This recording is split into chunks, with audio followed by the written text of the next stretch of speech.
Hello, everyone. Thanks so much for being interested in what we're working on in my group. I'm going to talk about self-supervised speech features and specifically how simple training-free methods can be applied directly on top of these features to solve speech tasks that maybe normally require a much more intricate model. Before that, I'm Herman Kamper. I'm from Electrical and Electronic Engineering at Stellenbosch University in South Africa. Stellenbosch is this wonderful small university town. It's surrounded by mountains. This is a photo I took during a walk in COVID. The faculty and the campus is just off the screen to the left there. It's surrounded by wine farms. There's awesome students. So if you're ever in South Africa, please come and visit us. If you work in speech processing, you now know that self-supervised speech models are starting to form the backbone of many of our recognition and synthesis systems. These are models that are trained on enormous amounts of unlabeled speech audio, where a proxy task is constructed that doesn't require explicit labels. So for instance, in a model like Hubert or WAV-LM, speech is fed in at the bottom, and then some intermediate representations in intermediate layers are masked out. And then the model needs to predict representations corresponding to those missing bits on the output side. A model like contrastive predictive coding tries to predict future observations, or actually distinguish future observations from negative examples in a latent space. CPC isn't used that much anymore, but I think it played a leading role in getting self-supervised models into our communities. So after training a big model like this on an enormous amount of unlabeled data, what you then do is, for instance, if you're going to do speech recognition, you can take off the top layers from WAV-LM, put a classification layer on top, and then, for instance, map speech to text. For speech synthesis, these days often codec models are used, and they're also self-supervised. Often they're trained with a kind of reconstruction task, and then you can use those codec codes as the basis for your vocoder. As an example. The second layer models that you train on top of these self-supervised models can sometimes be quite intricate, and we'll see some examples of that. Or if you're doing a WAV-LM-based speech recognition system, then you would actually fine-tune the whole encoder together, and that requires a lot of resources and often complex objectives to balance things out. And what I'm going to argue in this talk today is that you can solve many tasks without actually doing that by just using the features themselves. That's not really what we did in my group. We were actually more interested in understanding the geometry of SSL features and understanding what these features are encoding. And then as a side effect of that, we were like, oh, cool, you can solve this task that other people are also interested in. We weren't actually working on those tasks. But you can solve these tasks using really, really simple approaches. And so there are two things that I want you to take away from today. Many of the examples that I will show will involve speech synthesis, and I think that gives a really nice way to understand what SSL features are actually capturing and to give some hints into the geometry of the SSL feature space. And then the second thing is just what I said before, that simple methods still have a place in speech processing. We'll see linear regression today, we'll see PCA today, we'll see cosine distance, and just taking the norm of vectors. And I think if you have a good understanding of the SSL features, then you can solve pretty difficult tasks with just simple approaches. I'm going to look at 3 case studies of 3 different tasks that we've tackled with SSL features, and each of them are kind of isolated, but they all contribute to this story. And then I will conclude. So part 1 of the story is looking at SSL features through the lens of voice conversion. And this is joint work with a number of great friends. Benji was my PhD student at the time, Julian and Marc-Andre from Ubisoft, where we used linear transformations of SSL features for the task of voice conversion. So just to get everyone on the same page, what is voice conversion? In voice conversion, you have a source speaker who's saying an utterance. You want to make that utterance, shown in blue here, you want to make it sound like a different speaker, the target speaker. For that speaker, you have some pre-recorded utterances, examples of other speech. And then what you want on the output side is the input utterance, but sounding like the target speaker. So as an example, here's an input, the source speaker utterance. In both these high mythical subjects, the surrounding nature, though suffering, is still dignified and beautiful. And then here is the target speaker, examples from the person that we want to get on the output side. Then of a sudden at midday the sun shot out, hot and still. No breath of air stirred. The sky was like blue steel. The earth steamed. And then the output, and this is actually output from linear VC, the method I will talk about. In both these high mythical subjects, the surrounding nature, though suffering, is still dignified and beautiful. So that's the task of voice conversion. People have been interested in voice conversion for a while now, and there's been some really impressive models to do voice conversion, some of which I will compare to. This is one of the more recent approaches where you use SoundStorm, a codec-based spoken language model that you then condition on the speaker that you want on the output side. These models can become quite intricate. SoundStorm is maybe the system diagram looks a bit simpler than some of the other approaches. In contrast, the approach that I will talk about is really simple, and it's called linear VC. So the intuition behind linear VC is the following. We have some source utterance, that's the input, and we're going to encode it with a SSL model like WAV-LM. In our case, we'll use layer 6, so we extract intermediate features from layer 6. This is the first frame that's been extracted. And then what you do is you simply multiply that frame with a weight matrix. Okay, and then you get an output. You use that same weight matrix to multiply the second frame. So each frame is just multiplied with exactly the same matrix. And then the resulting sequence is then fed into a vocoder that has been trained to map WAV-LM layer 6 features back to speech. We use a hi-fi GAN, and then you get output speech. And this is the whole of linear VC. It's linear regression for voice conversion. So you're simply multiplying each frame in the WAV-LM space with this weight matrix. The weight matrix W will be unique for every combination of source to target speaker. So if you want a different target speaker, then you will need a different W. So in a little bit more detail, this is how linear VC works. We have a small database of source speech, between 3 and 8 minutes. We have a small database of target speech. I think in the paper we actually consistently use 3 minutes. That's at the top there. Let me point at it. This is the source speech and the target speech. This is not what we're going to encode. This is just examples from these two speakers. Each of the sets of examples are encoded using a SSL model like WAV-LM, and that gives a bunch of embeddings for the source speaker and for the target speaker. It's useful to think that these features are shuffled. They're just a bag of features that we now have for source and a bag of features that we have for the target. What we then do is for each of the source frames, we find its nearest neighbor in the target frames, and we stack all of these neighbors in a big matrix, and all of the source frames are stuck in another matrix called X. And then we use multivariate linear regression to learn a weight matrix W that maps the source frames to the target frames. At inference time, you then get a new unseen input utterance. You encode it through WAV-LM, and then each of the frames are just multiplied with this W matrix. This is fed into the vocoder, and you get the output. End of game. And that is how linear VC works. The system with diagram, I guess, is just X times W. Now, as I've mentioned, many of the other approaches are kind of quite intricate. You can look at the system diagram for FreeVC, which also works pretty well. It sounds really, really good, and SoundStorm. And here are just some of the voice conversion results where we compare linear VC to previous approaches. Word error rate, that measures intelligibility. EER, we construct a task where higher is better. You're trying to fool a speaker classifier. And this means that the higher the score here is, the closer the output is to the actual target speaker. And then naturalness and similarity, these are perceptual subjective tasks that we had humans do.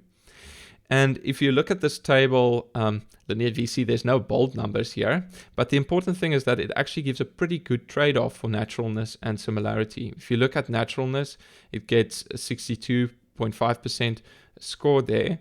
Which isn't as good as FreeVC, but its similarity is much better than FreeVC. And you can actually have a look. Linear VC has a very good balance between naturalness and similarity. The more important point is that linear VC is actually really, really simple. You're just multiplying frames by a learned weight matrix.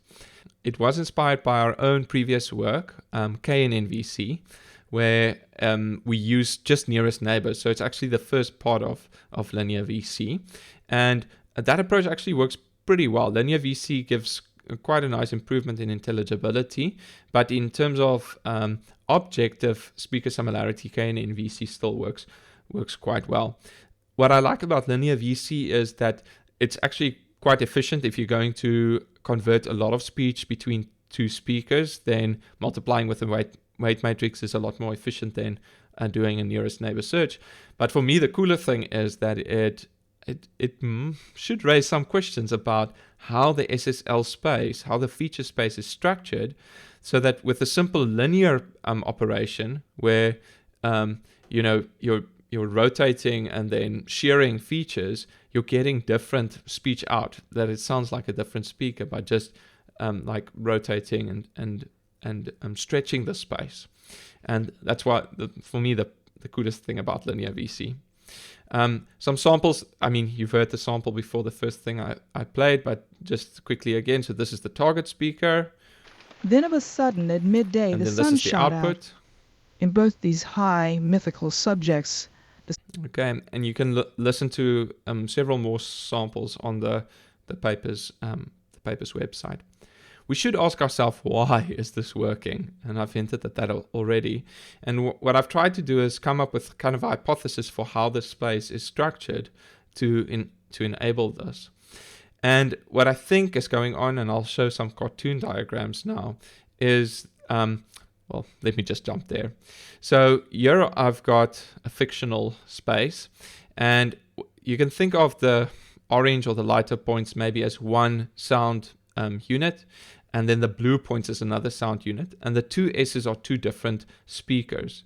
And in this space, like unique phones are situated on one side, maybe K sounds are orange and maybe R sounds are blue, and then in the space they're situated in this way. If you find the nearest neighbor, if you're looking for the nearest neighbor from one frame to another, you'll actually do a pretty good job of finding something that has the same phone from one speaker to another. What linear VC is doing is it's basically morphing the one space onto the other space through just a linear operation, which is rotation, and then basically stretching the spaces on top of each other. Of course, this is made up data, but I mean, to do this, I actually ran the linear VC code, which is just linear regression, and you can see that these two spaces are morphing on top of each other. If this was true, if there is this kind of content space that encodes like phonetic categories, for instance, and another space that encodes speaker, then we should be able to take advantage of this. And so in the last part of the paper, we introduced this linear VC with content factorization approach. I'm not going to go into the full details here, but really what we're doing with a linear VC with content factorization is that we impose limitations on that W matrix, which we will now talk about in a slightly different way. And so what happens in linear VC is you basically have frames from capital K speakers, and what you're trying to do is you're trying to find a new content matrix C that is shared across all the speakers. So for all of the speakers, that will be the same matrix. And then you have this little SK matrix that will be unique to each of the speakers. Okay, so speaker 1 will have its own X matrix and its own S matrix. Speaker 2 will have its own X matrix and its own S matrix, but all of them have the same content. And we use KNNVC to enforce that. And then we do this joint factorization approach where over all the speakers we're trying to minimize this loss function, and importantly C times S needs to be a low rank matrix.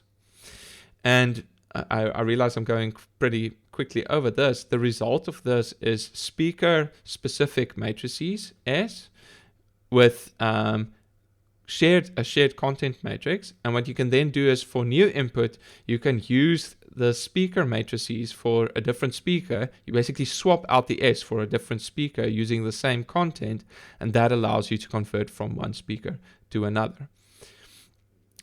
It is important that that you have a low rank here, and I'll show in a second what happens if you don't have a suitable rank. So just some examples here. So here's actually the voice conversion results. Here again, I've got intelligibility, and here I have a speaker similarity. And what you see here is that as you vary the rank, at some point you get pretty good intelligibility. And as you increase the rank, you get better and better speaker matching. So for the paper, I think we used 100, which gives a good balance between these two. Let me just play the target speaker. We want to make it sound like this. On my taking the rope off, he shook himself and seemed to say, "You think that you..." Okay. At rank 100, this is the output. In those very early times there was a man named Deucalion, and he was the son of Prometheus. Now the cool thing is you can reduce the rank and listen to the result. And what I should emphasize here, when it says rank 16, this means we're synthesizing from 16-dimensional features. We have the S matrices that goes back to the original WAV-LM space, but you can think of this as an encoding into 16 dimensions, and then you have a vocoder that goes from 16 back to speech. So this is what the output sounds like then. In those very early times there was a man named Deucalion, and he was the son of Prometheus. So you get that scratchiness, but it's still intelligible. Rank 6. In those very early times there was a man named Deucalion, and he was the son of Prometheus. So that's synthesizing from 6-dimensional self-supervised features, and it's still intelligible, which to me is pretty cool. Just to quickly add here, what tends to happen when you make the rank too big is that some of the content actually starts to get encoded into that S matrix. And so we hear something like this. In those very early times there was a man named Deucalion, and he was the son of Prometheus. And so some of the frame level information from the C is kind of getting into the S matrix, and that causes this kind of very weird sounding sentence. If you take the data that I shown before with those two curves, the one curve representing one speaker's speech and the other curve representing the other speaker's speech, and the colors showing something like phone identity, if you actually take that toy data and you apply the content factorization approach, then the C space is what's shown in green here. So this is actually applied to this toy data set using, it actually uses SVD on the inside to get to that common space. I set the rank to 2 in this case, and then I just visualize the green, the content space inside the 3D space just so that you can see. But it also illustrates the intuition.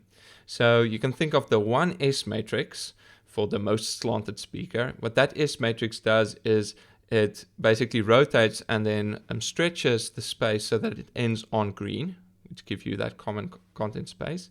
And the same for the other speaker.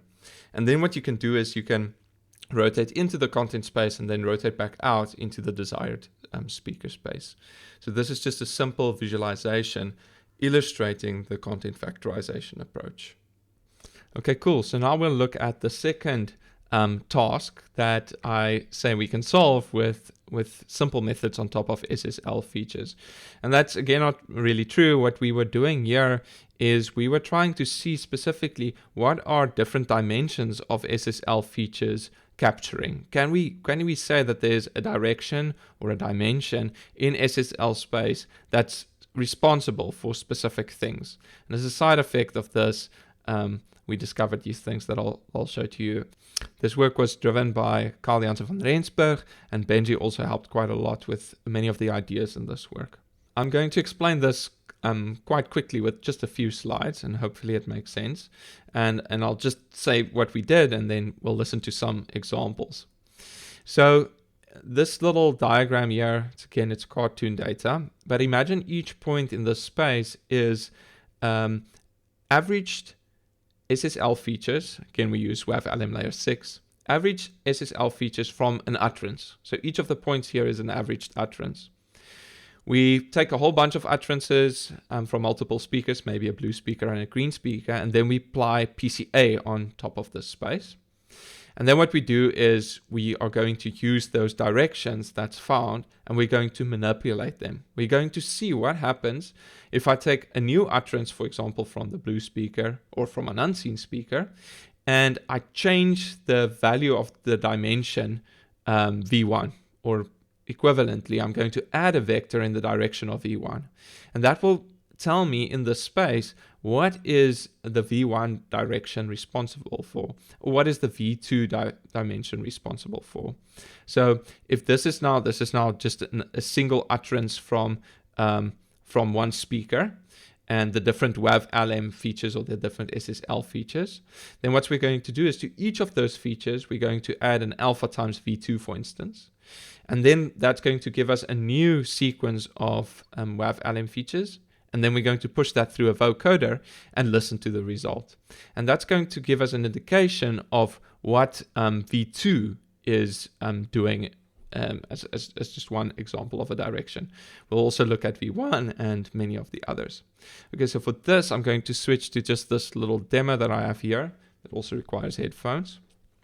Cool, so here I've got a little notebook. And what I have here is, this is each of these correspond to the different dimensions or the different directions in that utterance level PCA space. And if everything is set to 0, so what this is doing now is just pushing an input utterance through a WAV-LM layer 6 and then just synthesizing directly from those features. So this is without modification, without doing anything. You can think of that as just that blue line that we saw before. Mr. Quilter is the apostle of the middle classes, and we are glad to welcome his gospel. Okay, and now what we're going to do is we're going to just add vectors, alpha times a vector. So I've got a cheat sheet here. Let's listen to what happens when I add 15 in the direction of V1. Mr. Quilter is the apostle of the middle classes, and we are glad to welcome his gospel. Okay, let's go to minus 15. Mr. Quilter is the apostle of the middle classes, and we are glad to welcome his gospel. So you can see that this direction does something to pitch. You can actually, as I'm dragging it, the picture gets generated, and you can clearly see that the pitch is changing, very low pitch, very high pitch. Let's listen to this one. Mr. Quilter is the apostle of the middle classes, and we are glad to welcome his gospel. There's also some speaker level things that are captured in that dimension, and you can kind of hear that quite clearly. Z3, the third dimension, this you don't actually hear this when you play it because the viewer normalizes the volume, but this direction, you can see that it affects the intensity of what's happening. So it makes things louder or softer. It does add artifacts. If you go pretty extreme, then you do get some artifacts. Z4 is, according to my little notes, is affects something with a channel. And so what you can see here there's a lot of higher frequency things happening. And then here, there's also some pitch change. You can see that the pitch does change, not as nearly as dramatically as the first direction, but there's something happening to the channel here. Let's listen to this. So this will have lower pitch. Mr. Quilter is the apostle of the middle classes, and we are glad to welcome his gospel. Okay, and this will have slightly higher pitch, but then also some higher frequency stuff. Mr. Quilter is the apostle of the middle classes, and we are glad to welcome his gospel. So maybe not so clear cut, but it's clearly some channel thing. A channel direction that's a lot more notable is direction 6. So now if you look at the pitch, it stays pretty much the same. Let's just listen to this. Mr. Quilter is the apostle of the middle classes. Okay, and then this direction, so Mr. Quilter is the apostle of the Very- middle classes, and we are glad to welcome his gospel. very little high frequency things. Then direction 8. This is a kind of you can hear it when I play it. It sounds like a voicing direction almost. Mr. Quilter is the apostle of the middle classes, and we are glad to welcome his gospel. Okay. Mr. Quilter is the apostle of the middle classes, and we are glad to welcome his gospel. So this, you can manipulate the voice of a person, but without training any model. Well, you had to train PCA in order to do this. The vocoder used here is the same one that we've trained before for KNN-VC, which we also used in Linear VC without training because I'm pretty lazy in training these vocoders. My notes has my little Darth Vader voice that I really like. So I make a really deep pitch that does that. Mr. Quilter is the apostle of the middle classes, and we are glad. Okay. And then I also want Mr. to Quilter is the apostle. add some scratchiness. So let's make that 40. Mr. Quilter is the apostle of the middle classes, and we are glad to welcome his gospel. Okay, and then intensity, I make higher. That's just to add a little bit more distortion.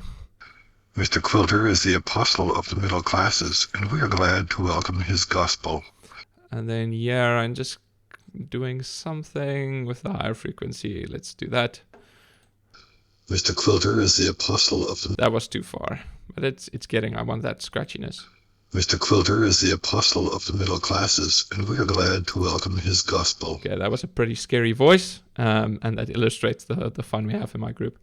I'm going to do one more thing here, and that is just to, instead of using an utterance level PCA, I'm going to swap that to, you could do it on a frame level. Here we just use the phone, the true phone boundaries and averaged it. The frame level is very, very similar.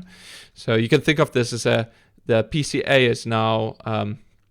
is now produced by a frame level analysis. So you just take frames from a speaker, and a lot of the directions are kind of similar. The one thing that I wanted to show is direction 2 in this case. It causes a shift in some of the higher order formants. So I'll just let me play the original. Mr. Quilter is the apostle of the middle. Okay, and then here I play it after changing this to 30. Mr. Quilter is the apostle of the middle classes. Okay, and then minus 30.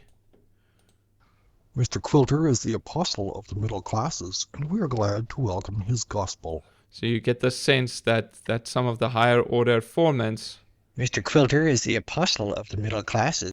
the frame level has some slight differences that allows for other things to be changed from the speaker level analysis. Okay, let me take my headphones off. So that was just a bit of fun in voice manipulation. And again, I should emphasize that you do these things without actually training any type of big model. It's simply PCA that you apply.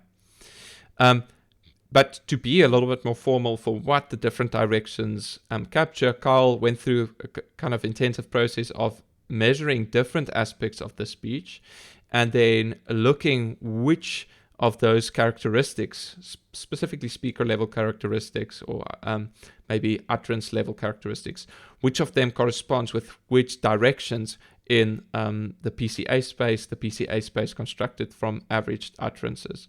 So for instance, here, this is the plot for intensity in dB versus principal dimension 2, and you can see that there's a strong correlation between that direction and the intensity of the audio. So this is a plot that Carl generated, where on the y-axis you have all the different speaker characteristics or utterance level characteristics that he looked at, and then on the x-axis are the different principal dimensions. I should say that this plot was generated using a different run of PCA than the one that I did in the demo, so sometimes you have that directions flip, but the trends are exactly the same. So dimension 1 in this case captures things like pitch and then associated things like the gender label. Direction 2 captures intensity. Direction 4 captures F2, harmonic noise ratio. Direction 5. There's some directions like direction 11, which has spectral roll-off, which measures the relative proportion of energy in high to low frequencies. And that's often strongly linked to zero crossing rate. So if you have higher frequency things, then you have a more more energy in the higher frequencies, and so you have components that are capturing that quite strongly. So this is just a formal analysis of some of the things that I showed in the little demo. Of course, you cannot change everything. If there's not a direction corresponding to something, then you cannot control for it using this linear approach. But it is really cool and interesting to see what you can control by just plowing these different directions. I think it is worth just taking a step back here and saying how interesting it is that you've got an utterance and you're adding the same vector to each frame, you're plowing in this direction, and then it changes these things. The fact that it doesn't massively screw up the utterance and the synthesis is already kind of surprising. But for me, what's the coolest is that you can very clearly see what these directions are capturing in a nice correlation plot like this one, but even cooler if you can actually listen to it and see, and not see, hear what is changing. And I do think a little bit more careful analysis of this would allow you to do finer grain control and, for instance, generate a specific speaker with specific characteristics by changing specific values on these different directions. The third and final little case study that I want to present is looking at SSL features through the lens of unsupervised segmentation. And I say they're the norms of SSL features. That will become clear in a second. The title is a little bit misleading because really what this is about is using SSL features to get really good tokens on which you can train a spoken language model. But what I will show is that if you just look at the norms of SSL features, that gives something very akin to syllable-like tokens, and syllable-like tokens are pretty awesome for training pure spoken language models. A lot of this has actually started with work that Ankita Pasat did with Karen Levishku in Chicago. And she has this epic paper, What Do Self-Supervised Speech Models Know About Words? And one of the things that they looked at was a pretty old idea. I think Louis ten Bosch already played around with this idea of looking at the difference between adjacent MFCC vectors and plotting a dissimilarity curve. So you're just calculating the pairwise distances, and then you get a curve saying how different are adjacent MFCC vectors. And what Ankita did for a range of SSL models was to do that, and then you look for peaks in that curve. You first smooth the curve, and then you look for peaks in that curve. And what she found is that many of these peaks actually correspond to word boundaries if you use appropriate layers from self-supervised speech models. She specifically used an approach where a smoothing window is applied, and it's not blindly looking for curves. There's a prominence threshold that's looking for prominent peaks in that dissimilarity curve. So one of my students, Simon Malan, took this work forward. Ankita really looked at boundaries, but then Simon wanted to revisit some older work done in the zero resource speech processing space, where the goal is explicitly to build up a lexicon of discovered words. And so what he did was a very simple extension of Ankita's work. He would take speech and then segment them using this prominence-based segmentation system. And that would give these hypothetical boundaries for where words start and end. And then in each segment, he would very simply average WAV-LM features, for instance, or UBIT features. He looked at several self-supervised models, and that would give embedding. You can think of that as an acoustic word embedding for that segment. And regardless of the length, the dimensionality of this embedding would be the same. He also had a PCA step in between. So for each hypothesized segment, you would get a single vector, and then what you can do is you can cluster these vectors using something like k-means.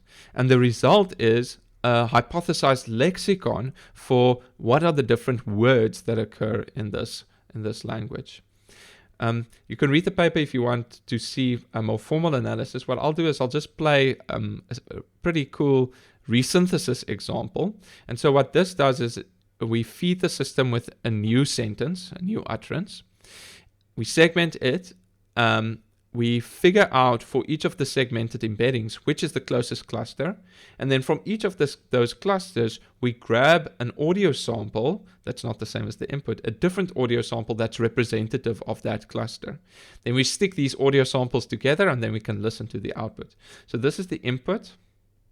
We look for that reward which eye hath not seen, nor ear heard, neither hath entered into the heart of man. Okay, and then this is when we do this resynthesis approach. We Look for That the roar which I have not seen, nor ear heard, be have entered into the heart. Okay, so you can get an idea. And that, I think, just intuitively shows that the clusters are actually pretty good and that the system has discovered something sensible. So this is just Simon's version of Ankita's prominence-based segmentation plot. And what you can see here is that if you compare the predicted boundaries with the actual word boundaries on the smoothed white curve, then you can get pretty good matches to where words start and end. And then he subsequently clusters it. One thing that is interesting is that the more we listen to these clusters and resynthesis examples, the more we realize that actually the system is finding mainly monosyllabic words. And you can even see this on this plot. So if you look, for instance, here's a good example. So here you've got and enjoy. And what the system actually finds here is and then den, and then joy, I think. And so it's split up the word enjoy into two syllables, den and joy. The D comes from the and. There's a similar peak in every and here in a minute as well. And so very often this is finding units much smaller than words, something a lot closer to syllables. Now, a lot of people have recently actually become interested in syllables, specifically when they look at spoken language modeling on pure speech, because syllables has this nice balance of not being too fine-grained, like per frame, but also not too coarse, like words. Now, people have been interested in syllables for a long time.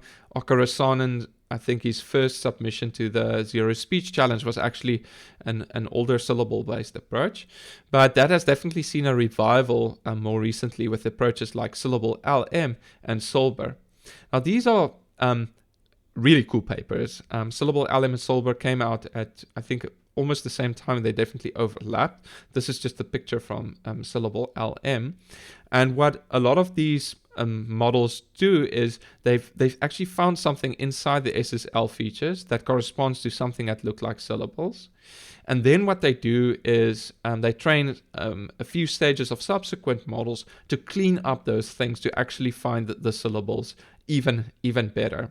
And often, I'm not going into all the details here, often there's a student-teacher approach where you train one model to distill something that was found in another model and to clean up the syllable-like structures. Syllable LM, the first stages uses this idea that if you're going to use the Hubert loss where you're masking things out, then if you mask out exactly something like a syllable, then you should see a big change in the loss. And that's the underlying principle within subsequent stages of training to clean up and to latch onto that idea.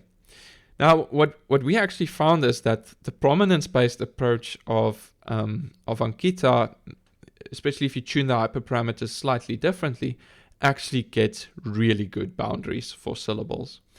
Now, Nicol Visser, who drove this work, he actually made a small bug in the code, and instead of calculating this similarity between frames or distance between frames, he accidentally just took the norm of the features, WAV LM features in that case, and then he just used that, the norm, as this was an accident, as the input to the prominence-based approach.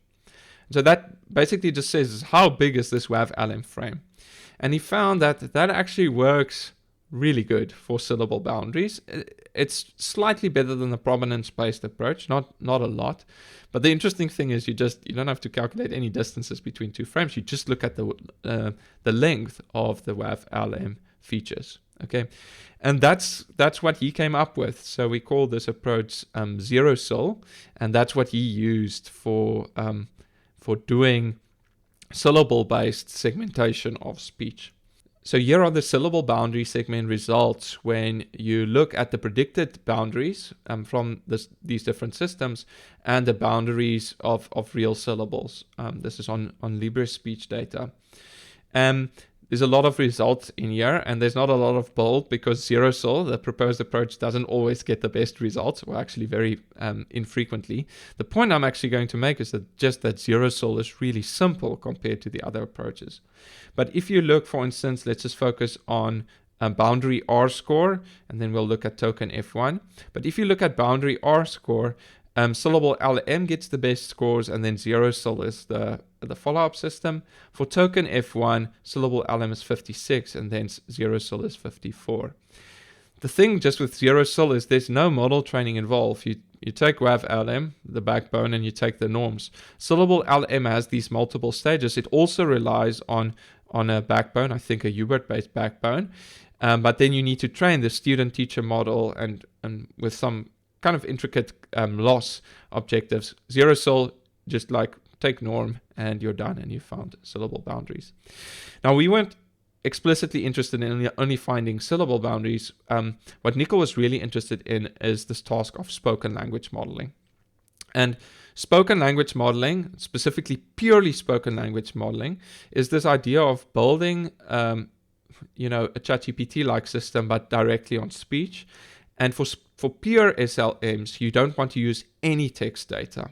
And ZeroSol is this approach that Nicole came up with in order to do this task of spoken language modeling. Syllables, I've mentioned this already, syllables provides a really nice balance in the granularity of your tokens, because the problem with speech often is if you just discretize frame level representations, then you get these very, very long sequences, much longer than if we're dealing with text, and that has a problem. Words are too coarse, and you have the problem that this long tail ZIF distribution problem that many words are unseen, and so syllables provides this nice middle ground, almost like BPE. I should say that SLMs are still pretty far away from any text-based language model. I'll show some scores. So the idea behind ZeroSol, I've actually summarized everything already, but I'll quickly step through it, is you start by extracting features from an intermediate layer of WAV-LM. WAV-LM stays frozen. Then what you do is you take the L2 norms of those features and you do prominence-based peak detection. That gives you the boundaries for where you think syllables start and end. Then what you do is you extract features actually just from a higher level in WAV-LM. We found that works slightly better. It's not that important, but it does give a small performance boost. So in this case, we extract features from layer 22. Then you take the boundaries that you detected, and within those segments, you then just mean pool. Okay, so you're just aggregating these things to again get like a syllable acoustic embedding. And then these are clustered with k-means, which is the one thing that you train. Normally with quite a high vocabulary, around 10,000 or slightly less. And then this is your tokenizer. You then use these tokens as inputs to another language model, which you do train. So in our case, we use a causal transformer-based next prediction model, and then that's our language model that we use. The diagram looks overly complicated. If you look at the steps compared to Silber or syllable LM, it's actually a very, it's norms, detect peaks, k-means, and then you're done and you've got your tokenizer. So this slide compares the different syllabic spoken language models in terms of a range of metrics. Bitrate just says how efficiently have you encoded the input. Purity measures how pure are the discovered clusters in terms of syllable classes. How, if you have a cluster, how many distinct syllables, ground truth syllables are actually in this cluster. And then we've got these 3 spoken language modeling tasks. SWOOGI is a lexical task. So here it gives the model, the downstream language model gives it 2 sequences, something like a brick, which is a real English word, and then a word like blick, which is a plausible but not real English word. And then it asks the model which one of these 2 lexical items, which one is more likely according to you. SBLIMP goes from words to sentences. So this is a syntax level task where you have two sentences, the one which is grammatical and the other one which isn't. Something like John went to the dentist versus John to the dentist went. I hope I got the right words there. And then it needs to assign a higher probability to the grammatical sentence. Topic story close is a multi-sentence task. This is a pretty cool task. So there's like 4 sentences, and then the model needs to decide between 2 subsequent sentences, one which fits the story and one which is an imposter. Topic story close, the imposter is just something random. There's a stricter version of the task where you actually have something that could be in the story but doesn't make sense given the other sentences. But topic story close just as a random imposter. And okay, that makes it a lot easier, but still for spoken language models to keep track of this long history is quite tricky. And what you see across the board here is that Syllable LM and Solber gets outperformed by the very simple zero-SOL approach. I wanted to emphasize the pain that Nicol went through in making sure that these benchmarks were actually the best possible that you could get for Syllable LM and Solber. And so he used their official repositories, but then he if they didn't release something, he would train it himself. If that didn't perform well, he would spend hours trying to fix it. So in some sense, he spent more time on the baselines than on on our actual approach. And so despite that, this very, very simple zero-SOL approach gives some of the best scores that you can achieve on these tasks. This was trained on 6,000 hours of LibreSpeech data. All 3 models use the same downstream language model, which Nicol trained from scratch. There's one line here that he didn't want to put in a paper, but I'm going to put it on the screen, where normally in these language modeling tasks, when you compare BRIC to BLIC, you use a per token log probability. But you don't have to do that. You can also just keep, the log probability for the whole sequence and then compare that. And if you use this unnormalized option, you actually get a little boost in SBLIMP. We can maybe speculate a little bit on why that happens specifically for the syntax task. The one thing is that this is some of the highest scores that I've seen on SBLIMP, even compared to some much bigger models trained on more substantial data. And you do see that the text top line, you're getting close. The bigger point here is that a very, very simple approach can get you quite far in terms of this spoken language modeling task. I'm going to start to just wrap up here. For me, the most interesting thing about this SSL norm thing is that clearly there's some very salient signal inside these SSL features that captures something about like the progression of syllables, or maybe temporal dynamics in general as you're progressing from one frame to the next, or as you're progressing through the acoustics. And Sharon Goldwater at Edinburgh made me aware of some very interesting papers in neuroscience that shows that in brain measurements, similar type of things happen. So I'm not going to explain this whole picture. It's an awesome paper, so definitely go and read it if you get a chance. But what this shows is that if you take brain measurements within a specific region in the brain, then you can actually from that measurement decode several phones that preceded and followed that specific instance in time. And what Ollie Liu did with Hao Tang and Naomi Feldman and Sharon at Edinburgh was to show that similar type of thing happens in SSL features. That if you just take, for instance, WAV2VEC features or CPC features, and you look at a specific instance in time, you can very accurately decode what phone is happening then, but you can also figure out what came before and what came after this. And for me, it's like super interesting how that very salient property is captured in the SSL features. And something simple like the vector norm must be picking up on things like that's happening in the speech. So I'm just going to bring all of this together. What I presented was actually 3 pretty distinct speech processing tasks, and I showed how very simple methods on top of SSL features allows us to solve these these tasks. For me, a really interesting thing in the first and second part of the talk is that synthesis can provide a really unique insight into what is salient in these SSL features. That you can just directly listen to things and then see what happens if I plow in this direction, or what happens if I modify this, or what happens if I rotate this space.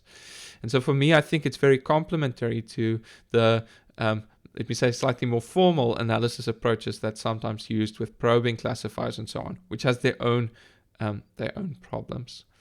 The second thing I want you to take away is just that in speech processing in general, you can do quite a lot if you remember basic techniques like linear regression and PCA and vector norms. Okay, sometimes you need an accident to happen for that to work out, but I think these simple approaches still has a major role to play in speech processing. I think it also helps that if you can rely on these simple approaches and figure out what's happening in SSL models, that means that as the bigger companies are building more and more advanced SSL speech approaches, which is not possible for my group to do, if we can take these models and then apply simple approaches on top of that, that's still a contribution that we can make, and we can actually solve tasks that other people are struggling to solve by doing that. And so that means we can take advantage of the bigger models as these become better and more widely available. And that's it. Thank you so much for listening to this talk and for being interested in our work. Thank you.